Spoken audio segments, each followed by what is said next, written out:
এই মুহূর্তে চোখ রাখবো আরো একটি ব্রেকিং নিউজের দিকে। হুগলির গুপ্তিপাড়ায় শিশুর রহস্য মৃত্যুকে কেন্দ্র করে চাঞ্চল্য সৃষ্টি হয়েছে। 4 বছরের শিশুর দেহ উদ্ধার করা হয়েছে শৌচাগার থেকে। এই ঘটনাকে কেন্দ্র করে এবার পারিবারিক একটা কোন্দলের অভিযোগ উঠে আসছে। ইতিমধ্যে এই ঘটনায় তার দাদু এবং জেঠিমাকে আটক করে জিজ্ঞাসাবাদ করা হচ্ছে। শনিবার সকাল থেকেই খোঁজ মিলছিল না শিশুটির, এরপরে শৌচাগার থেকে উদ্ধার করা হয়েছে তার দেহ। আজ সকালে উদ্ধার করা হয় দেহ। ইতিমধ্যেই দাদু এবং জেঠিমাকে আটক করে জিজ্ঞাসাবাদ করা হচ্ছে। হুগলির গুপ্তিপাড়ার ঘটনায় রীতিমতো চাঞ্চল্য সৃষ্টি হয়েছে। পরিবারের সদস্যরা তারা কি বলছেন, কিভাবে ঘটলো এই ঘটনা, শুনুন তাদের কি অভিযোগ।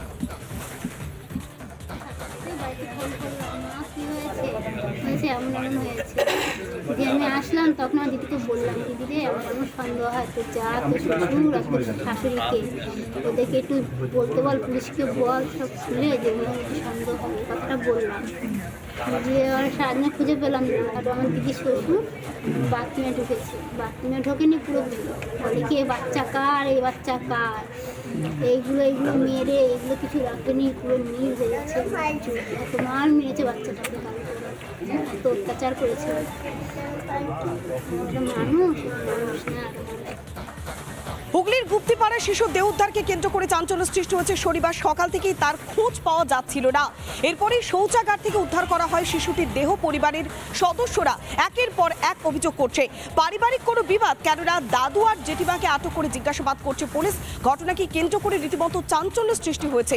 শনিবার সকাল থেকেই খোঁজ পাওয়া যাচ্ছিল না শিশুটির, এরপরেই শৌচাগার থেকে উদ্ধার করা হয়েছে শিশুটির দেহ। ইতিমধ্যে দাদু আর জেঠিমাকে আটক করে জিজ্ঞাসাবাদ করা হচ্ছে। পরিবারের সদস্যরা অভিযোগ করছে পারিবারিক কোনো বিবাদের জেরে এই ঘটনা ঘটে থাকতে পারে, এমনটাই অনুমান করা হচ্ছে। ঘটনাকে কেন্দ্র করে রীতিমতো শোকের ছায়া নেমে এসেছে গোটা এলাকায়, কেননা 4 বছরের শিশুর যে মর্মান্তিক মৃত্যুর ঘটনা, শনিবার সকাল থেকে খোঁজ পাওয়া যাচ্ছিল না শিশুটির। আচমকাই শৌচাগার থেকে উদ্ধার করা হয় শিশুটির নিথর দেহ। হুগলির গুপ্তিপাড়ার ঘটনায় রীতিমতো চাঞ্চল্য সৃষ্টি হয়।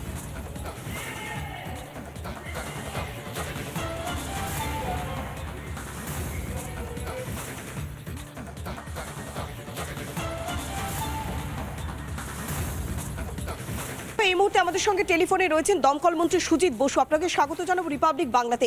সুজিত বাবু, বারবার আমরা দেখতে পাচ্ছি যে শহর কলকাতার বুকে অগ্নিকাণ্ডের ঘটনা, উল্টোডাঙ্গা, গড়িয়া, কয়েকদিন আগে বিভিন্ন যে শপিং মল সেখানে অগ্নিকাণ্ডের ঘটনা, বারবার একই ঘটনার পুনরাবৃত্তিতে তো সাধারণ মানুষ আতঙ্কিত।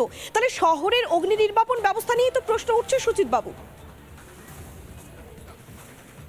প্রথমত বলি, আমরা যতগুলো আগুন হয়েছে, আপনি যে কথা বললেন, সবকটা আগুনই আমরা দ্রুততার সাথে আগুনগুলোকে আমরা কন্ট্রোলও করেছি, আগুনগুলোকে নিভিয়েছি।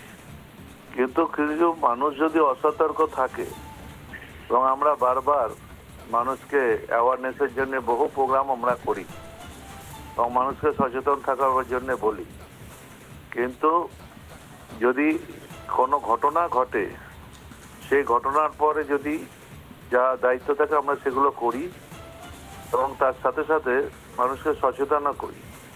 অনেক সময় আমি দেখছি মানুষ ঘরের মধ্যে দাহ্য পদার্থ লাগছে, এখানে কোনো আগুন রাখলে সেই আগুনটা স্প্রেড করছে। স্বাভাবিকভাবেই এগুলো তো মানুষেরও দেখার উচিত এবং মানুষের কর্তব্য আছে। তা মানুষের উদ্বিগ্ন থাকার কিছু ব্যাপার নেই। ইতিমধ্যে যতগুলো ঘটনা ঘটেছে দমকল তৎপরতার সাথে সেই কাজগুলো করেছে।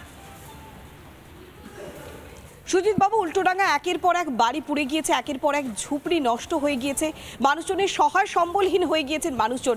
এখন কি পরিস্থিতি, আপনার কাছে কি কি আপডেট রয়েছে এই মুহূর্তে লেটেস্ট? ওখানে যে আগুনটা হয়েছিল ওটা অনেক বড় আগুন হতে পারত, কিন্তু আমাদের দমকলের তৎপরতায় 6-7টা বাড়ির বেশি আগুনে বাড়ি ক্ষতিগ্রস্ত বেশি হয়নি, 6-7টার বেশি। ওটা অনেক বড় হতে পারতো। আমাদের 5 মিনিটের মধ্যে গাড়ি পৌঁছে গেছে মানিকতলা স্টেশন থেকে ঘটনার খবর পাওয়ার পর। তারপরে 6টা ইঞ্জিন আমাদের ওখানে কাজ করেছে। যে 6-7টা বাড়ি ক্ষতিগ্রস্ত হয়েছে তাদেরকে আমাদের ইমিডিয়েট শিফট করছি। আমাদের লোকাল বিধায়ক যিনি আছেন শক্তি পান্ডে, স্থানীয় কাউন্সিলর আমাদের শান্তি কুণ্ডু, তারা ছিল। আমরা লোকালে ওখানে প্রাথমিক কমিউনিটি হলে ওদেরকে শিফট করা হচ্ছে, কিন্তু আমার সঙ্গে মেয়রেরও কথা হয়েছে, এই বাড়িটা পরে তৈরি করে দেওয়ার ব্যবস্থা করা হবে। বেশ। কর্পোরেশন থেকে। বেশ, অনেক ধন্যবাদ। আমরা কথা বললাম দমকল মন্ত্রী সুজিত বসুর সঙ্গে। বারবার শহর কলকাতার বুকে অগ্নিকাণ্ডের ঘটনা, আর তাতেই শহরের অগ্নি নির্বাপন ব্যবস্থা নিয়ে উঠছে প্রশ্ন। যুদ্ধকালীন তৎপরতায় কাজ করে যান দমকল আধিকারিকরা। যেভাবে সকাল থেকে আগুন লেগেছিল, তারপরে পরিস্থিতি বেশ খানিকটা নিয়ন্ত্রণে। দমকল আধিকারিকরা তারা কি বলছেন শুনুন। আন্ডার কন্ট্রোল পুরোপুরি নিশ্চিহ্ন হয়ে গেছে, আগুনের কোনো ছবি নেই এখন। হতাহতের কোনো রকম কোনো খবর? এখন আহত বা কিছু কোনো খবর এখন অবধি নেই। কতক্ষণ টাইম লাগতে পারে? এখন তো কুলিং প্রসেস চলছে। না, কুলিং প্রসেস শেষ, আমরা গাড়ি তুলে নিচ্ছি, উইথড্র করেছি। কটা লাস্ট এসে কাজ করছিল? 6টা গাড়ি মোট কাজ করেছে, লাস্ট 2টো জেটে কাজ করছিল, 2টো জেট এখন গোটানো হয়েছে।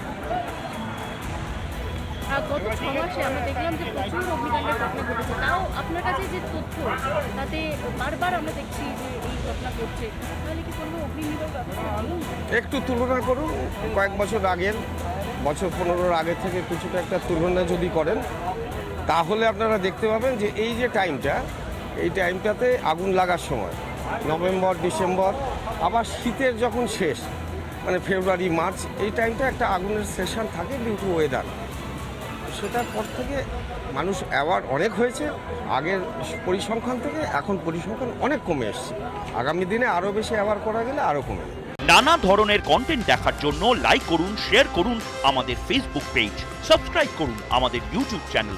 পাশাপাশি অন্যান্য ব্রেকিং নিউজের জন্য অবশ্যই চোখ রাখুন রিপাবলিক বাংলায়।